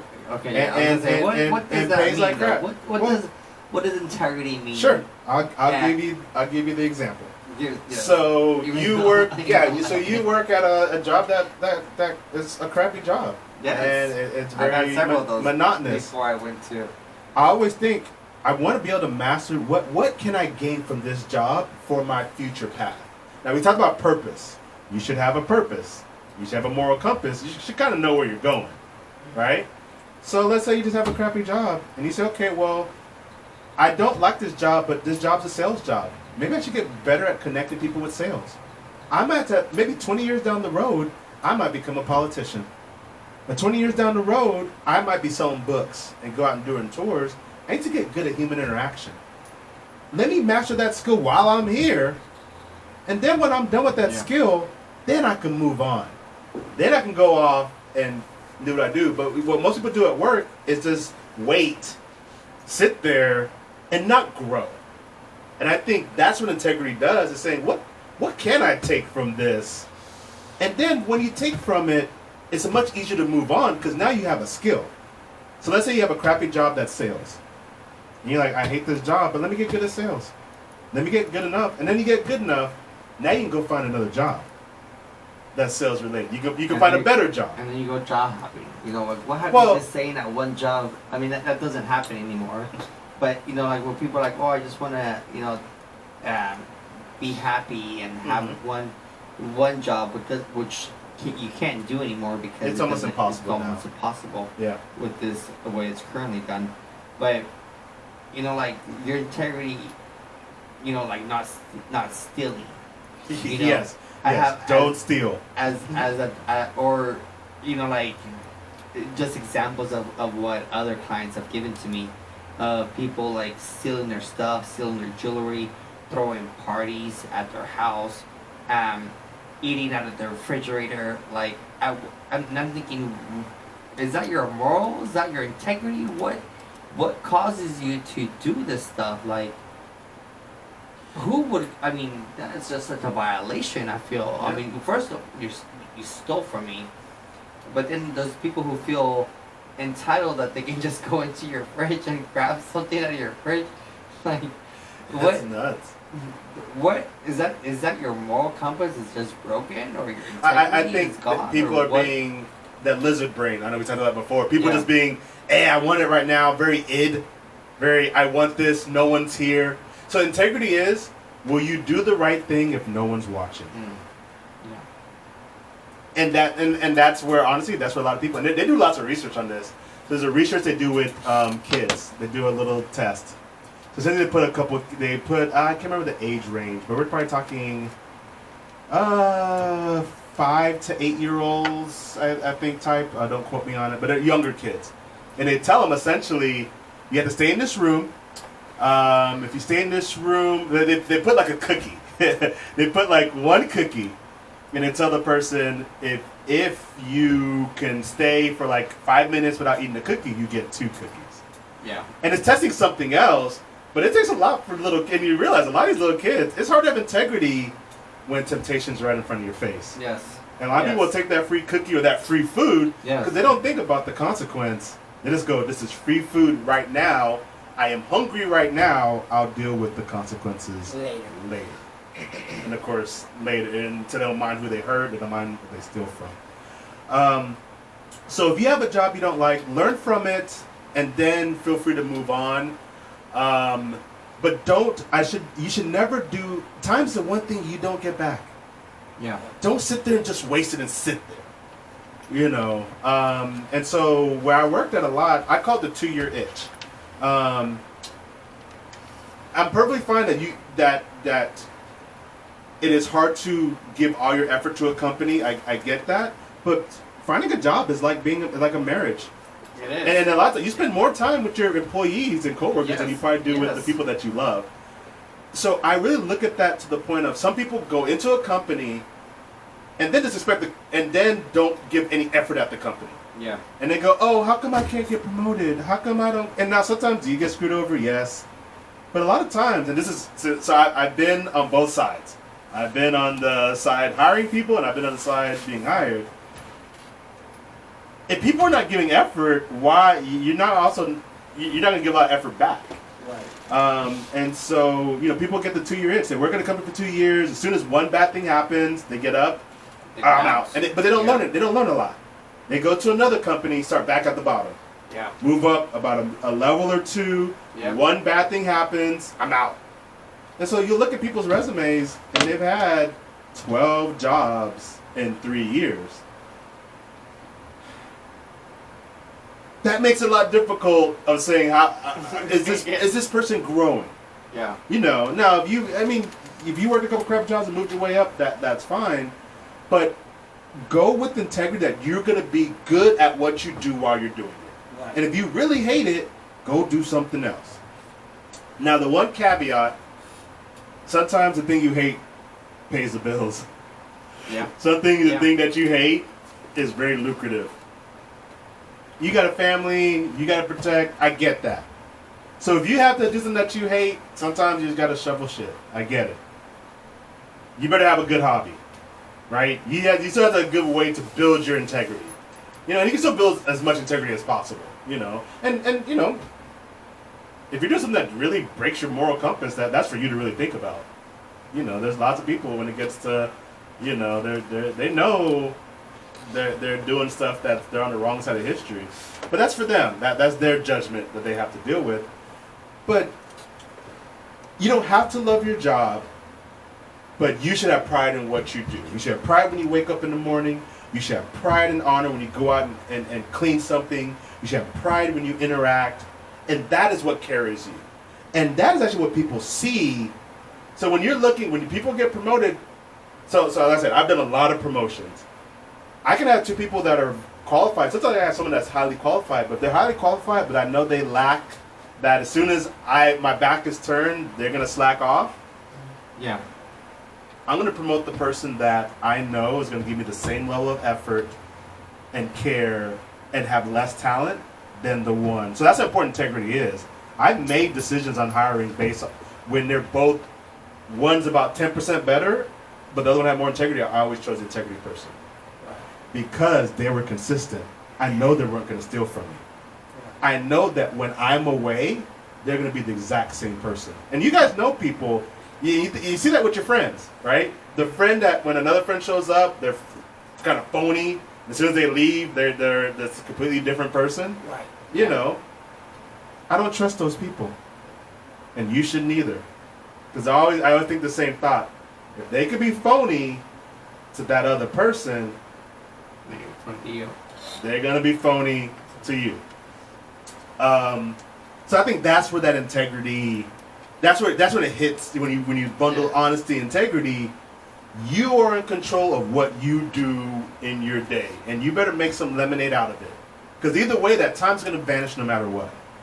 I know, and it just goes by. It just seems like it just goes by. The quicker, the older you get, the faster it goes. Like we're already at the end of February. I feel like almost. It feels that way. You We're know, going to Valentine's Day next week. Yeah, Valentine's Day is Friday. Oh Lord.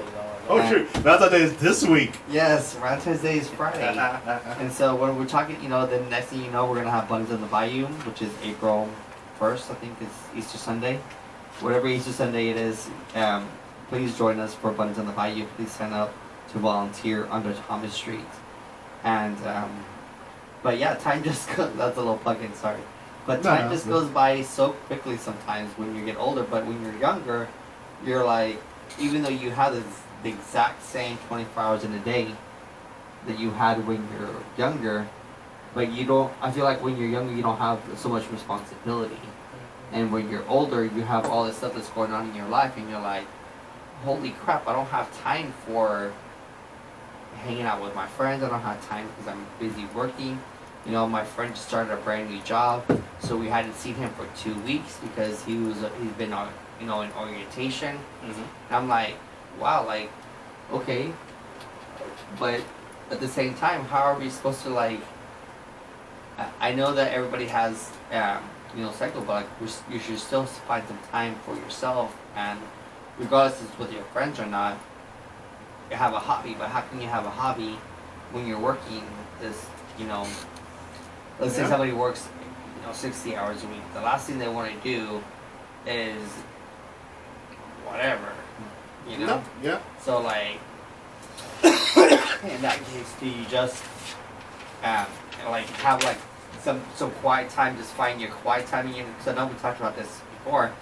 Do you just find your quiet time and you just say, okay, on Saturdays from 10 to from 9 o'clock in the morning until 1 o'clock, it's just me time, and I'm not gonna do anything. I'm not gonna focus on anything. I'm just gonna have that's just me to do reading or to do what, like, decompressing my brain, you know. But would you suggest that for somebody like who is like a workaholic type thing, you know, for somebody who's constantly doesn't have time for a hobby? Like, I'm thankful that I have a couple times for a couple hobbies that are, you know, volunteer positions that I'm currently on, but I'm also having to make the time.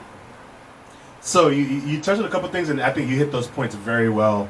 Is sometimes I call it, you know, sometimes when you're already overloaded, you just gotta start somewhere. You know, when you have a really messy room, you look and like, oh goodness, yeah, you guys gotta pick a corner of the room and start working your way. And so sometimes it starts on the weekend. Sometimes people are grinding, and in the weekend you go, okay, I need to decompress. That's one of my favorite words, decompression.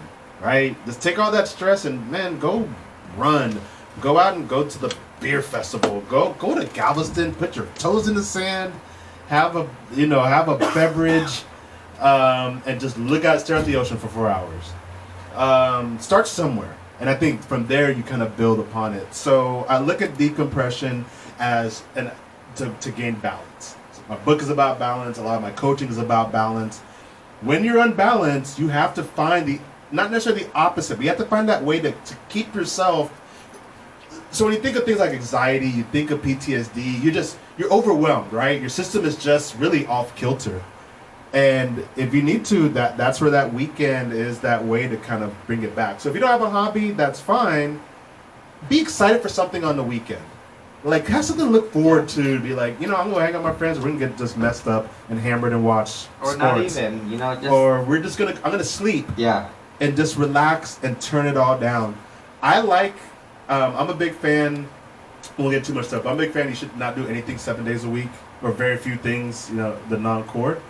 You should have a week where you look like no social media day.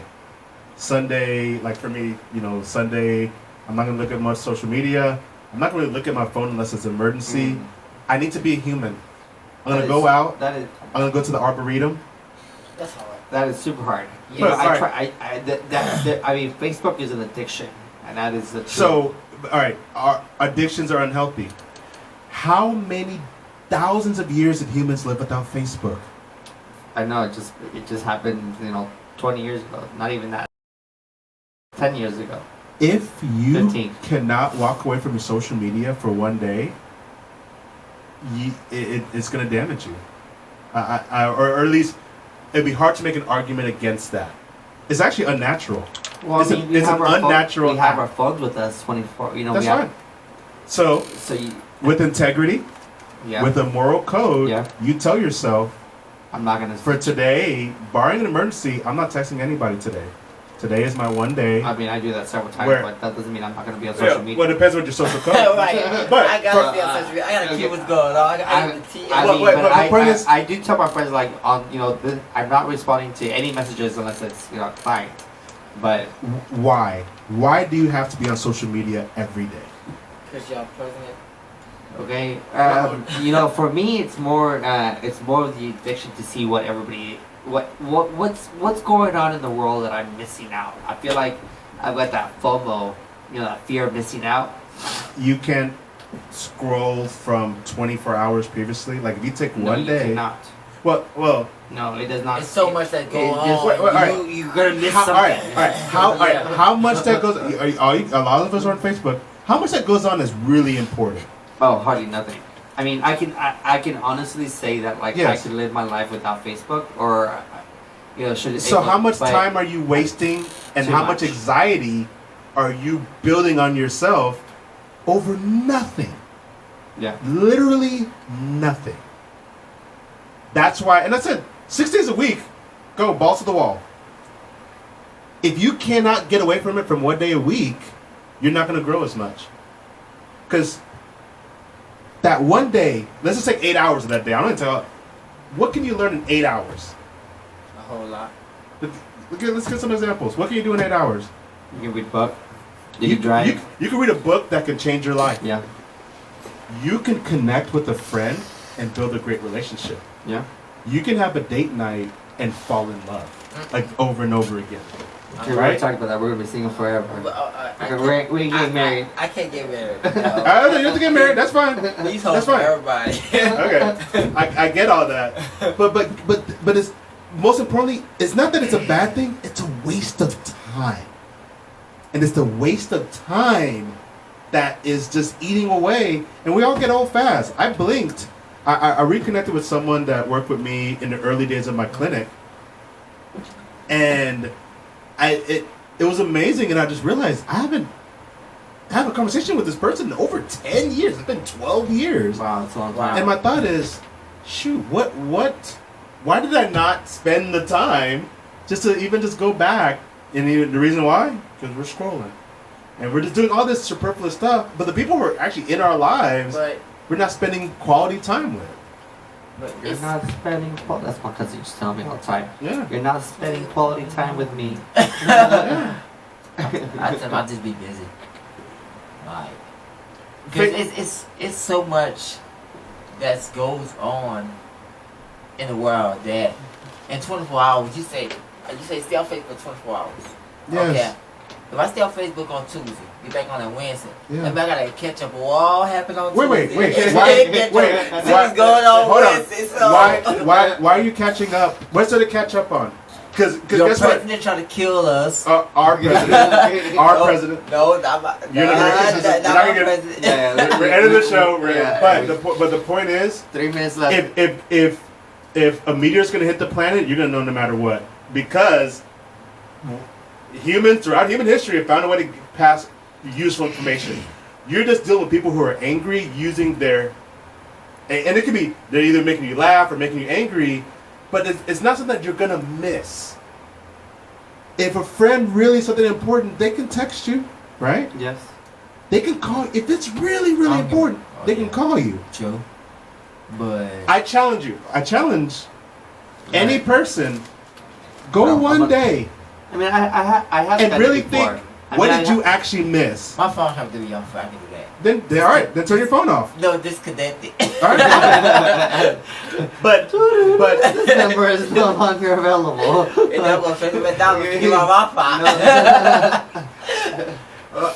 and you're right. You're right. But here's how dangerous this is.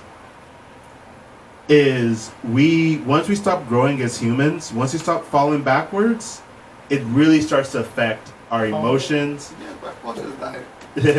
It affects how we feel. Like all those things kind of,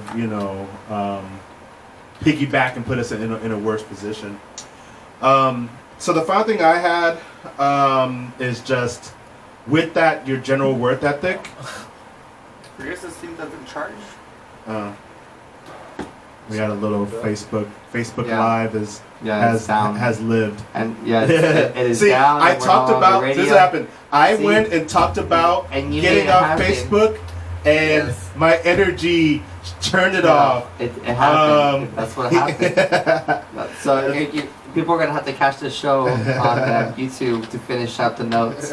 But we have about a minute left. So Michael, what do you want us to get other than other than Staying off Facebook. Okay. What should we get out of this integrity? If we get out of this, get off of Facebook once a week. Seriously. Also, Send back to send. Can we No, do no, once a hold month on, first? hold on. No. Can we start out slowly? No. All right, start out slowly. But that is still my homework for all Like of once all a of year? you. No. Once a week. Go look at yourself in the mirror every day for 1 minute. Just look at yourself in the mirror.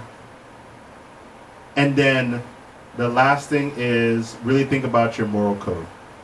What do you really stand for all the time, no matter if no one's looking?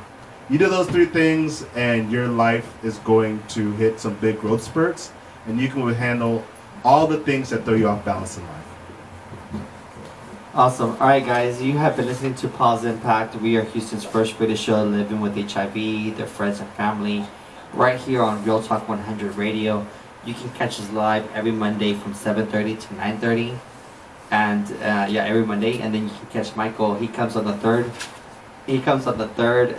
Monday of every week. The email. And you can contact Michael. Please contact him at his name is Michael, MICHAEL.Conteh. That's CONTEH, and it's BCBA. So it's Michael.Conteh bcba@gmail.com.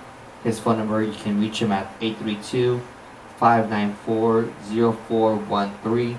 Again, his email is michael.conteh, CONTEHBCBA@gmail. If you enjoyed the show, or if you have questions regarding our show, feel free to email him.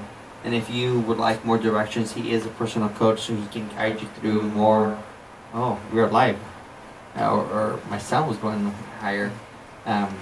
But yeah, thanks for joining our show, and we'll catch you guys tomorrow with Real Talk with Lady Hell. And until next time, it's been real. Be beautiful. Yes. Be balanced. Be balanced and have integrity, honesty, and be safe. Are you taking us out, DJ? I don't know if we ever were online, so I don't think it really matters. And stay on Facebook. Yes. And that's not